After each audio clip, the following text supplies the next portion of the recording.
everyone,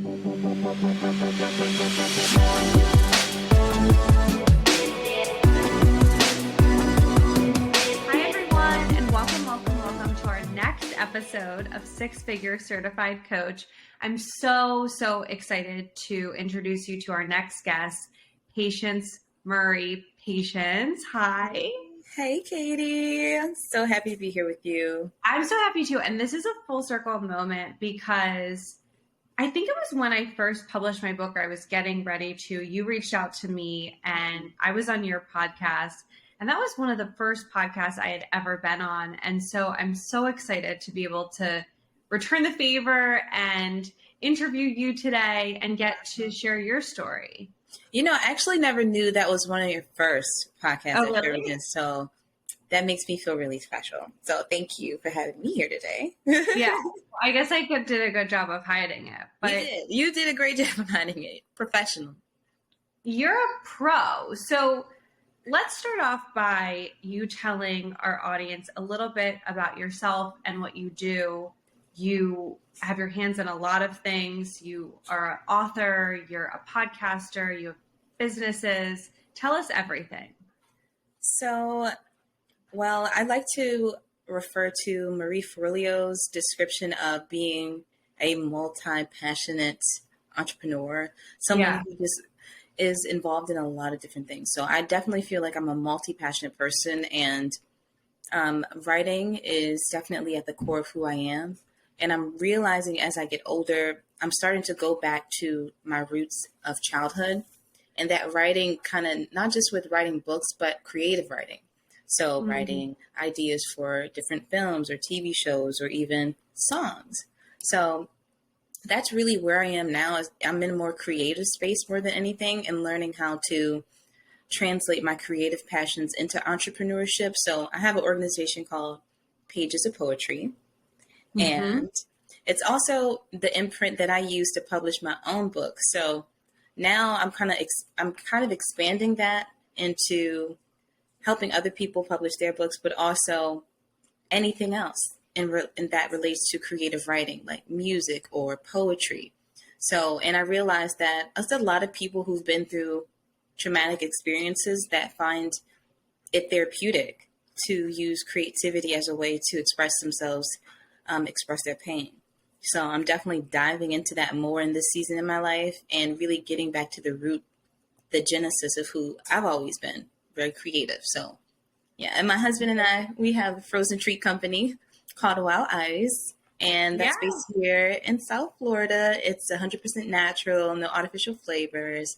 So we do have that venture together as a family, to really, that's the whole purpose of that, is to bring light to his sister's legacy and to really bring our family from tragedy to triumph. So it's a lot of different things that we're doing, but it's all rooted in the genesis of who we are as people. So I'm really excited about the music that I'm creating right now, the ideas that I'm coming up with, and the platforms that I'm using to help other creatives like myself that are all over the place. Yeah, that's so beautiful. All over the place, but in a lot of really important places. So gosh, there's already so much to unpack, but I don't want to step over this. So can you tell us who, when you referred to your husband's sister, can you tell us who his sister is and your connection and, you know, the pain and also the beauty that is in those connections? Absolutely. So, and that's a part of the story. So my husband and I, we knew of each other, but we didn't really know each other until the worst thing that ever happened to us. And that was the Pulse Nightclub shooting. That was June 2016. And I was actually out with his sister and their cousin. So it was the three of us. We were out, and it was on a vacation that we were taking, just a family vacation. I was invited as a friend, and we went out to the Pulse Nightclub that night. And that's when we really had the best time.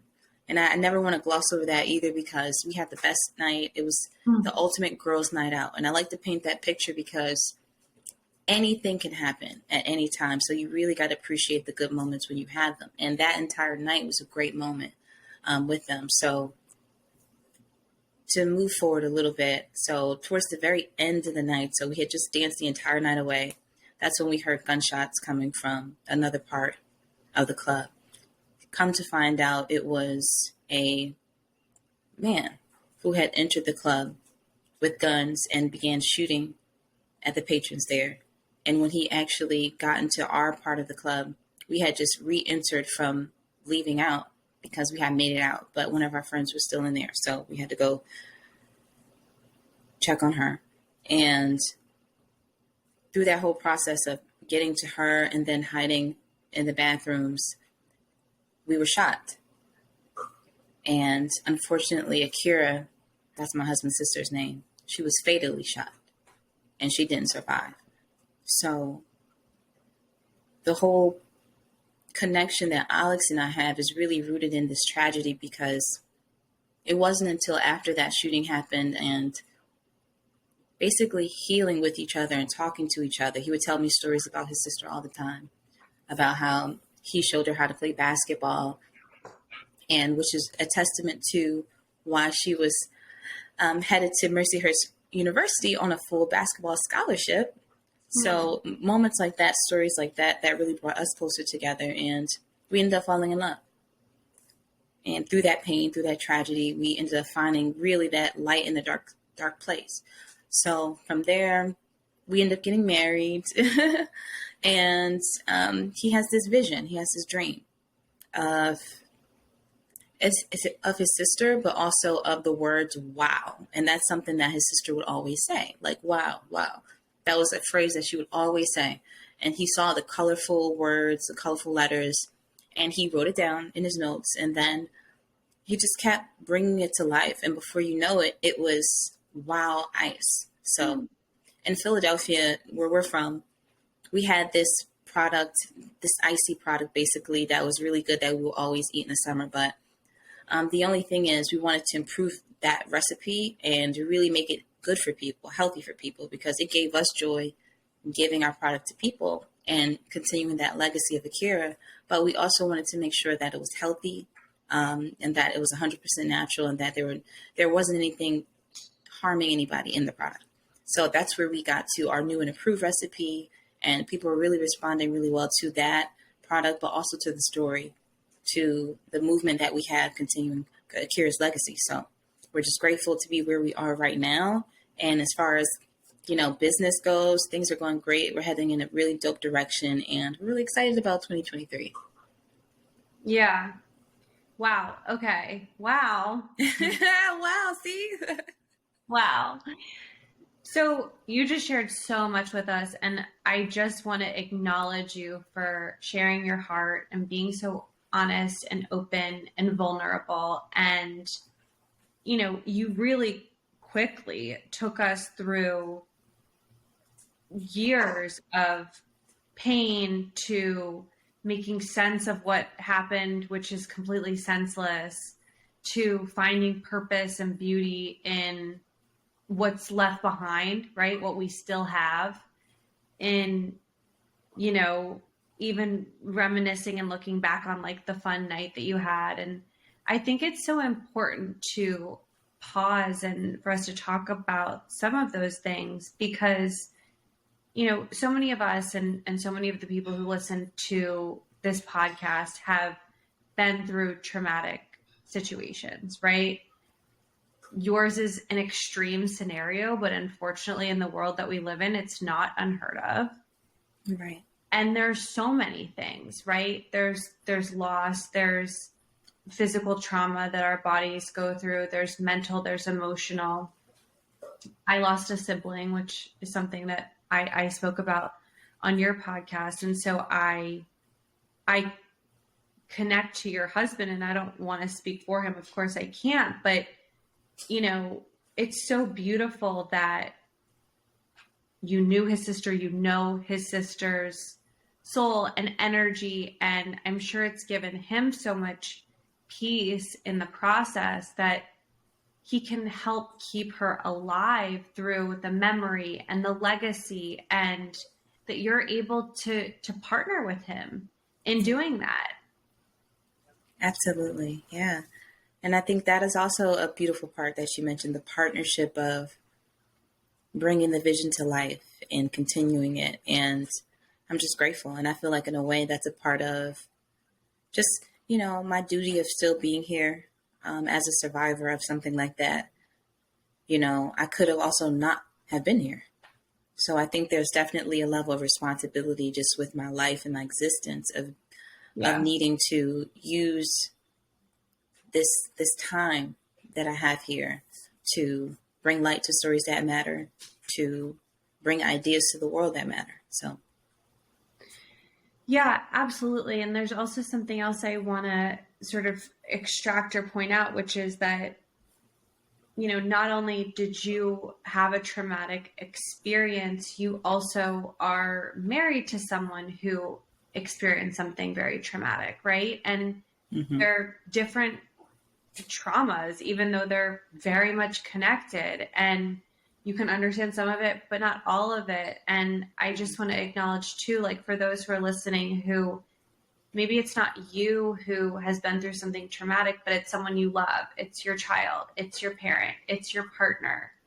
There are so many beautiful ways that you can stand in partnership with that person and help them get through what they're going through and help them find the beauty in their pain. I don't know if I've ever told this story, but my husband, my brother died in 2015, and I met my husband in 2017, and we didn't really start dating until 2 years after that. But when he decided to propose, he did it on the anniversary of my brother's passing. And it was this really special way that he chose to honor my brother, who he didn't know, and also give different memory to a day that, was full of so much pain. And so, it's just another example of someone being in partnership. I love that.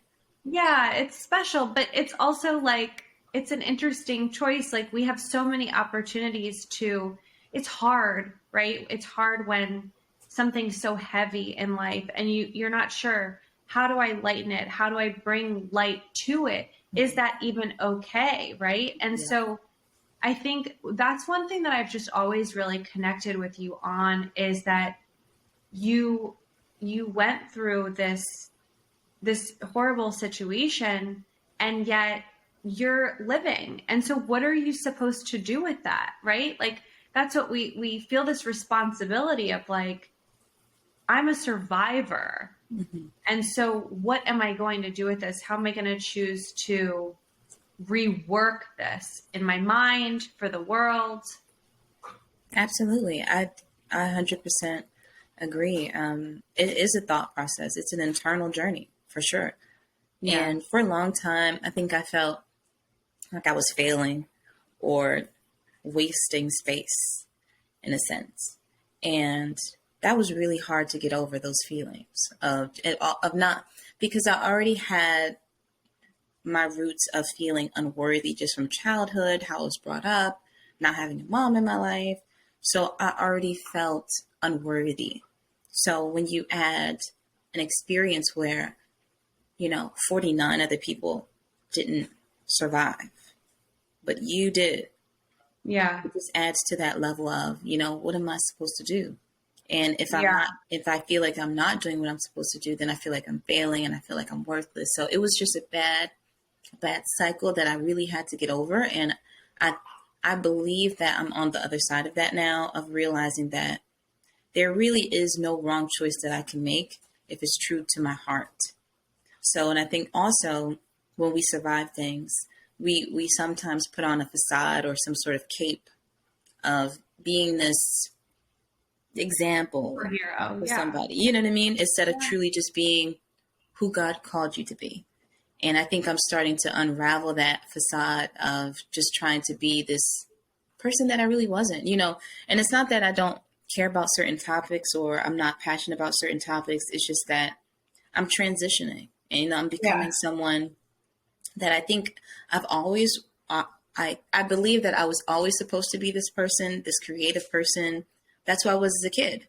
But I think so many things happened in life and so many experiences, especially the shooting, where I felt like I had to kind of transform into something other than what my soul really wanted. And it was a sacrifice that I felt like I made for a few years of just being this gun violence activist and just going out for the cause. And I started to realize that it wasn't healthy for me, mentally, emotionally, so. Yeah. I want to talk about that for a minute, if that's okay. Yeah. More about the closing of the chapters. Mm-hmm. Because I've had that same experience where for me, it was actually after I wrote my book and published it, I pretty quickly felt like I'm done with this chapter. Like, I'm very proud of what I created. I'm so happy I was able to birth something of beauty. But I remember like getting asked to do speaking engagements and podcasts, and I like didn't want to talk about it. And I'm like, I don't want to keep telling these stories. Yeah. And I realized for me, and I'm curious about your experience, like, but so much of what you just said resonates, where like I wanted to live in the light. And there was something that felt so heavy about continuing to relive what I had been through between losing my brother. I was sick for a decade. I went through this really traumatic relationship. And for me, it was like I wanted to feel free and I wanted to feel light. And I felt sort of like what you're saying. I almost needed to reconnect to myself before the tragedy. And is that how it's been for you? I would agree. Reconnecting is a great word, because I think that deep down inside, we've always known who we are. And I think with so much noise, and that's like a buzzword, noise. There's so much noise that's keeping us from hearing our soul and who we really are. But it's true, because when we get still and we get silent, and we start to feel and experience those emotions, and we can actually feel our inner conscious just, like kind of talking to us like, girl, you know what you want to do. You know all the dreams that you have. You're just afraid to go do them. You're afraid to put down this facade. You're afraid to start a new chapter because in some way you identifying with your pain has been a safety net for you. Yeah. Right. Or like an identity. Like identity. Yeah. It becomes so loud. Now I'm like saying all the words that you say. Basically just saying things and then I'm saying them and I'm like, yeah, I agree. But identity is an important word to talk about and think about. I went through this really weird, probably not weird, probably like super normal, but experience after my husband and I got engaged, before we got married, where like it was almost like I was coming out of one phase of life and entering another. And like, it was beautiful, but also painful. And I was like grieving the grief almost. I was like, I needed to shed this version of myself. And when I saw myself as, for whatever reason, like marriage to me felt like a new start, right? Like kind of a starting anew. And I knew I was going to, move my last name to my middle name and then add his name. And I always hated my middle name. So like my mom hates when I say that. She's like, you have my middle name. And I'm like, yeah, I don't like it. Oh my God. But I knew I was going to do that, right? And so there's these things that happen symbolically, regardless of how you identify. When you choose to partner, you choose certain things and people choose different things, but that's what I was choosing. And for me, it was like this journey into partnership and into a new identity. And, I was leaving behind my identity as a single woman. I had built up a lot of things around myself because of the identity that I thought I had. And then I wanted to start to make space to become a mother. And that's something I'm still working towards. And I didn't have space in my life, in my schedule, even for that. And then there was all this sort of lingering sadness still from everything I had gone through and how much I had absorbed that into my identity. And so, I started actually writing my second book about, and it's a novel, and it was a really cool experience. But one of the big topics is like, learning how to be happy, and am I allowed to be happy? And what that journey looks like for someone who has experienced so much pain. And so how has that, that's sort of what I'm picking up from what you're saying, is that you're in this new chapter of life where you're wanting to really continue to establish, well, who am I now? That was the question I kept asking myself. Who am I now? That's a great question. I'm gonna need that second book as well. And who am I now? I actually remember asking myself as a kid, who am I? And I actually wrote a poem when I was a kid. I still remember it to this day. Who am I to be who I am? I ask myself sometimes. And I just blanked on the last part, but I'm going to leave it there. But now that question is, who am I now? Yeah. It really is that is the question, because we have these dreams when we're kids of all these things that we want to do, and then we experience life. And then we wonder as we get older, were those dreams real, or were those just, figments of my imagination? Was I destined for greatness? Was I supposed to do all these big, amazing things? And if so, how am I going to get from point A to B? And who do I have to become to get there? And who am I now? And how much further away from the person who I need to be to get there? So that's exactly where I am. I'm in transition. So I feel like, especially with being married and that whole transition of getting married, that's a whole nother thing. Like, that's a whole nother transition.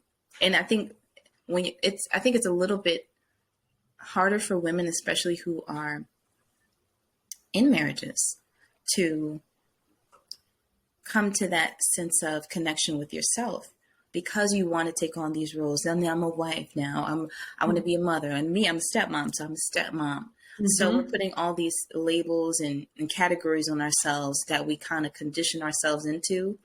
And then when it's time to just be, we kind of forget how to do that. Like, how do I just be? Like, how do I just be happy? How do I just be myself? Or, sometimes I feel like I may be assimilating into a role that I may have created in my mind about who I'm supposed to be. Sure. And it's always this internal conversation of coming back to myself, reconnecting with self about who my soul says I am in this moment.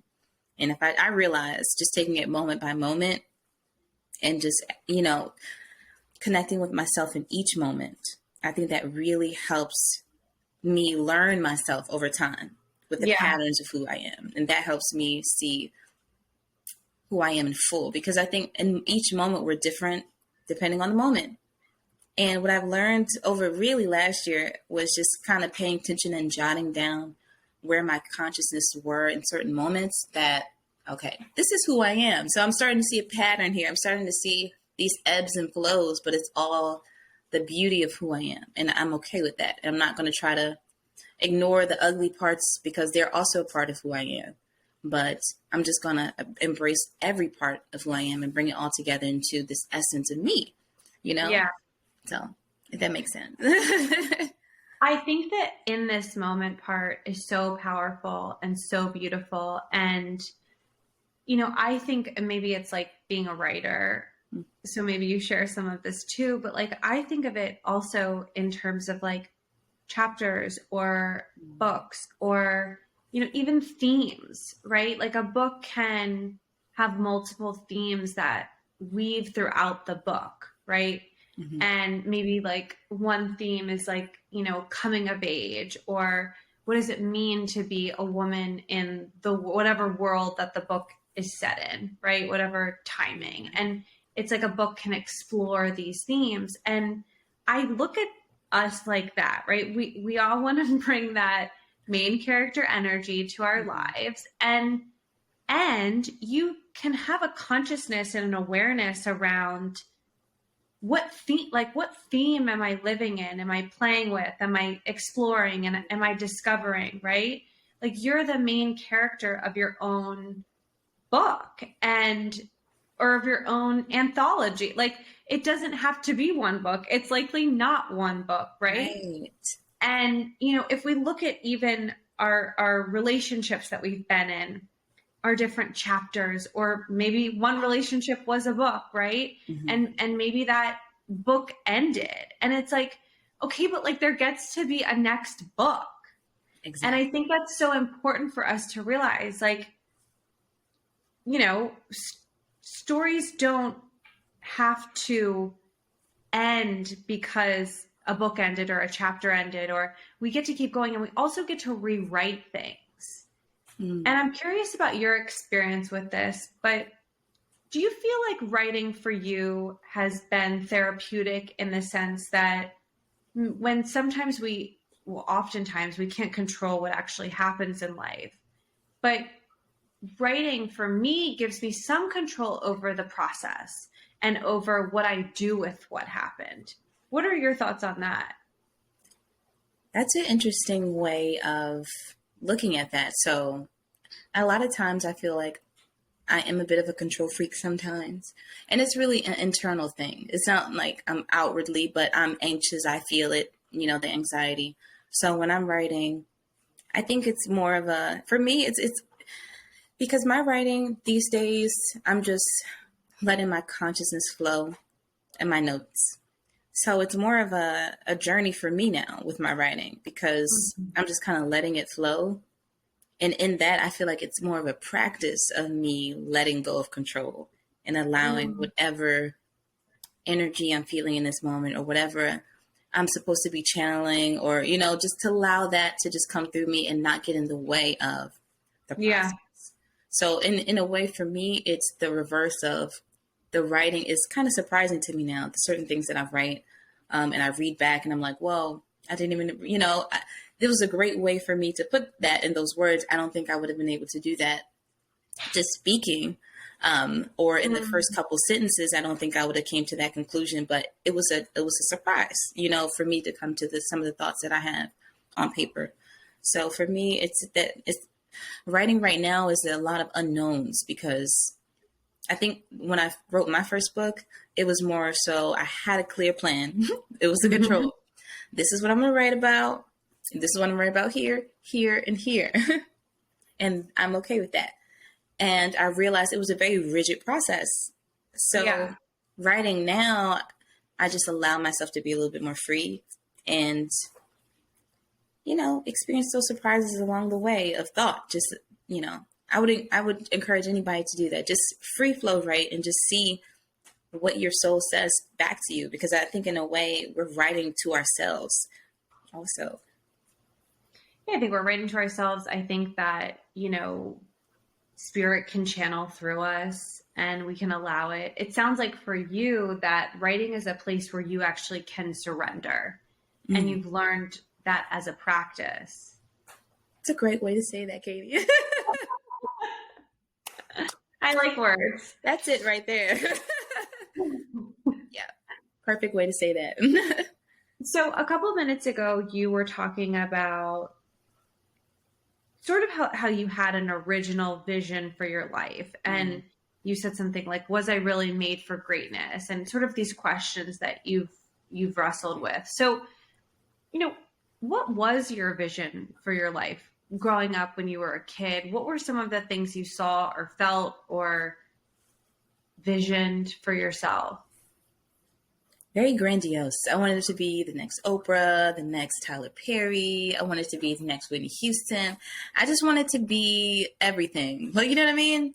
Every talent, every gift that God gave me, I wanted to max out on it. And I wanted to be the best at it. Singing, writing, acting even. I wanted to do it all. I just remember feeling like that. I remember in my first Facebook name was Only Mizzy Destined for Greatness. So I really had this thing. I felt very sure that I was going to be super successful. I knew it was going to be something creative. I knew I wanted to have my own production studio. And my maiden name is Carter. So my full name is Patience Nisi Carter, right? So in Philadelphia, whenever my grandma at the time would drive past this bank, PNC Bank, I would always imagine seeing those letters like, yeah, I'm going to have a studio.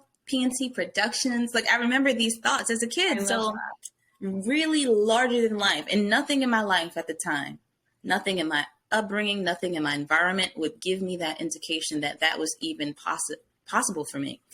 Nothing showed that. Yeah. But it was through listening to the stories of people like Oprah Winfrey and Tyler Perry about how Tyler used to be homeless, and just the harsh upbringing that Oprah Winfrey had of being rejected, you know. So I kind of connected to that. And I was like, wow, if it can happen for them, I know it can happen for me. But a part of me as a kid really believed it. And I was really focused on, this is who I'm going, I know where I'm going, you know. And then a part of me lost that as life went on, different experiences happened, and the reality setting in of what my circumstances actually were and how much it actually took to get to these dreams that, you know, I had. And also a part of it was, you know, the dreams also being literally beat out of me sometimes. So it was a lot of layers that were added on top of those dreams. And I feel like slowly but surely, especially after the shooting, it was just this long journey of trying to figure out who I really am and getting back to the genesis of that, those dreams. So I feel like I'm at a point where I'm starting to believe again. So. Yeah, it's like so much doing and then undoing and Mm-hmm. becoming and then unbecoming. And Yeah. the layers, like there's just so many layers to our process and shedding, you know, like, okay, in this next phase, what am I taking with me and what am I leaving behind? Yes. And I think it's funny, I've been thinking about this a lot with the turn of the new year. And you know, I think that the more time you spend in the world of creativity and self-help and entrepreneurship, the more like every day feels like January 1. Yeah, I would agree. You know, Yes. it's like, so it becomes kind of funny to even try to make resolutions, or because, you know, in the world that we're in and that we've continued to grow in and invest in, being entrepreneurs, building our platforms, writing, sharing, we're constantly recreating who we are. It's a rebirth. I think it's definitely several of them, for sure. Yeah. But I feel like in a way they're all compounded in a way as well, because we're not shedding the same thing. So it's like we're shedding new layers until we just keep getting back to the core of who we always were in the beginning. I think that part is really interesting, that no matter how much you try to control the narrative in a sense of, you know, you think you know what you're supposed to do and you're just going to go do it, map out this whole plan of how you're going to become this person. And then when you're not happy there, when you're not fulfilled, when you feel worse than you've ever felt, and you're trying to figure out, well, why? I thought that this was, you know, the character that I was supposed to play, you know? Yeah. And then when you're not happy there, it's like, okay, well, and then when you do surrender, you do give up control and just like, all right. And then your soul just kind of guides you back to who you always were in a way. And it's just like, wow, okay, so all I had to do was go back till I was 8 and figure out what I wanted to do. And then I was going to be the happiest that I've ever been. Okay. That's great. But I do think that's such a great exercise. Have you ever read The Artist's Way? No. Okay, you should really look at that book. I feel like you would love it. It's really like a workbook. So The Artist's Way, I bet you kind of do this, but The Artist's Way has 2 parts. One is morning pages and one is called Artist Dates. And morning pages is a daily, what? So I did hear of morning pages before, from Marie Forleo's podcast. Okay. Well. So when you said that, I was like, oh, yes. Okay. Do you want to tell everyone what they are, or? So you can, but I vaguely, it's the first thing in the morning when you wake up, you write, and it's basically like a free flow write, and no one has to see it ever, right? So it's like for your eyes only, but it's 3 pages longhand, so by hand. I've heard people type it. These are not strict rules, but the practice that is taught by Julia Cameron, who was a playwright or is a playwright and wrote the book and teaches this work, is to do 3 pages longhand, first thing in the morning, stream of consciousness. Like, and the examples she gives in the book are so funny because it's like, she's like, I fully expect you to be like, I don't want to do the laundry today. I need to do the laundry today. Why are those curtains so dirty? I need to clean them.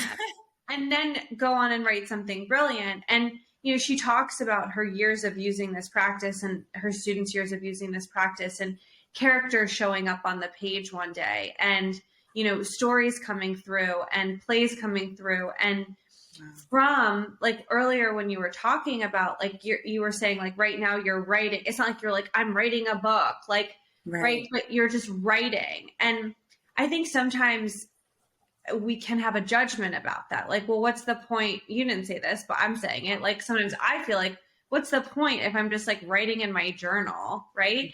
But the practice with morning pages is that eventually themes come through. Eventually, you know, the deeper layers come through. Like we start to peel that onion and there is a story that wants to be told, or there is a novel, or there is a character that comes through, or there is a business idea, right?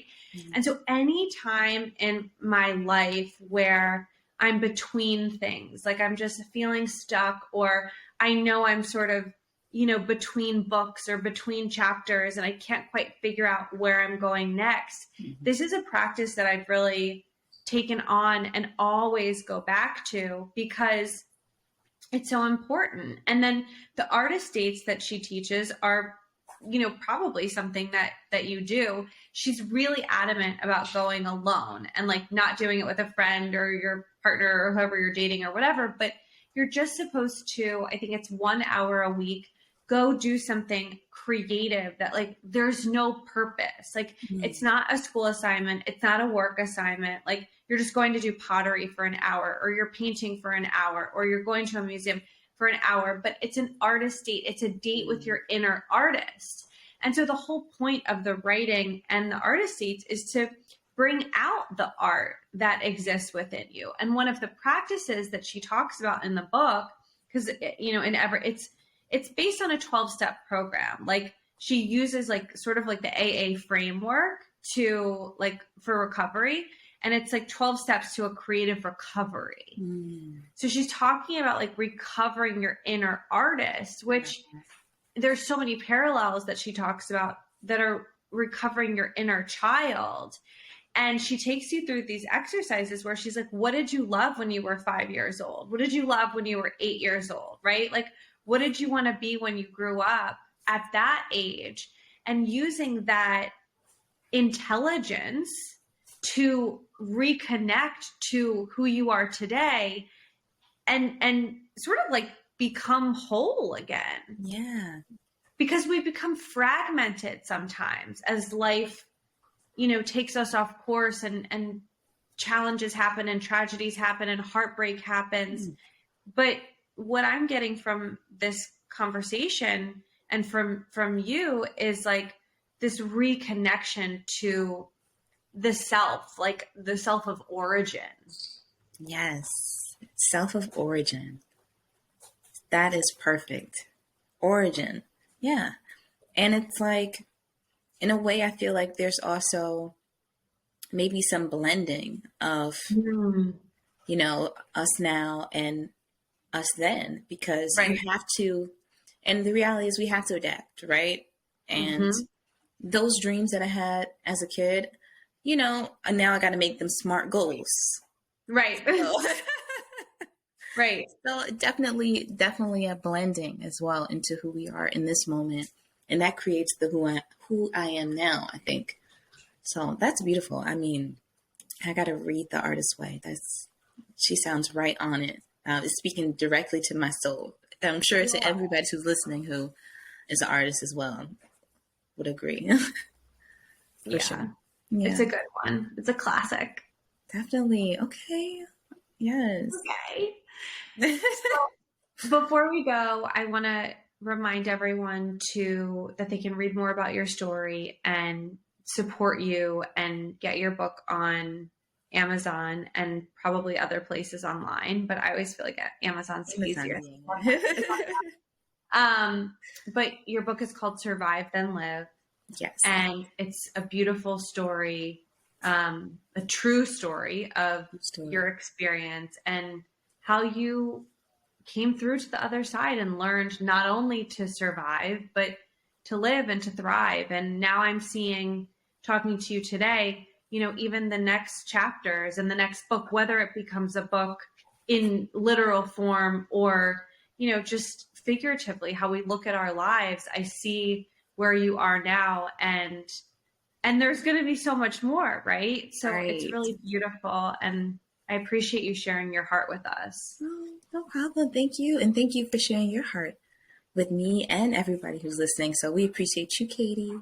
And thank you for this platform that you have for all of us to just be real and honest and just talk about things that we probably wouldn't be able to talk about all the time. So, yay.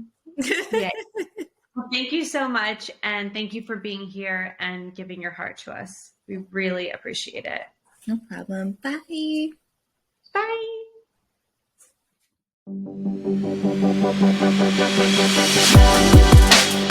Bye.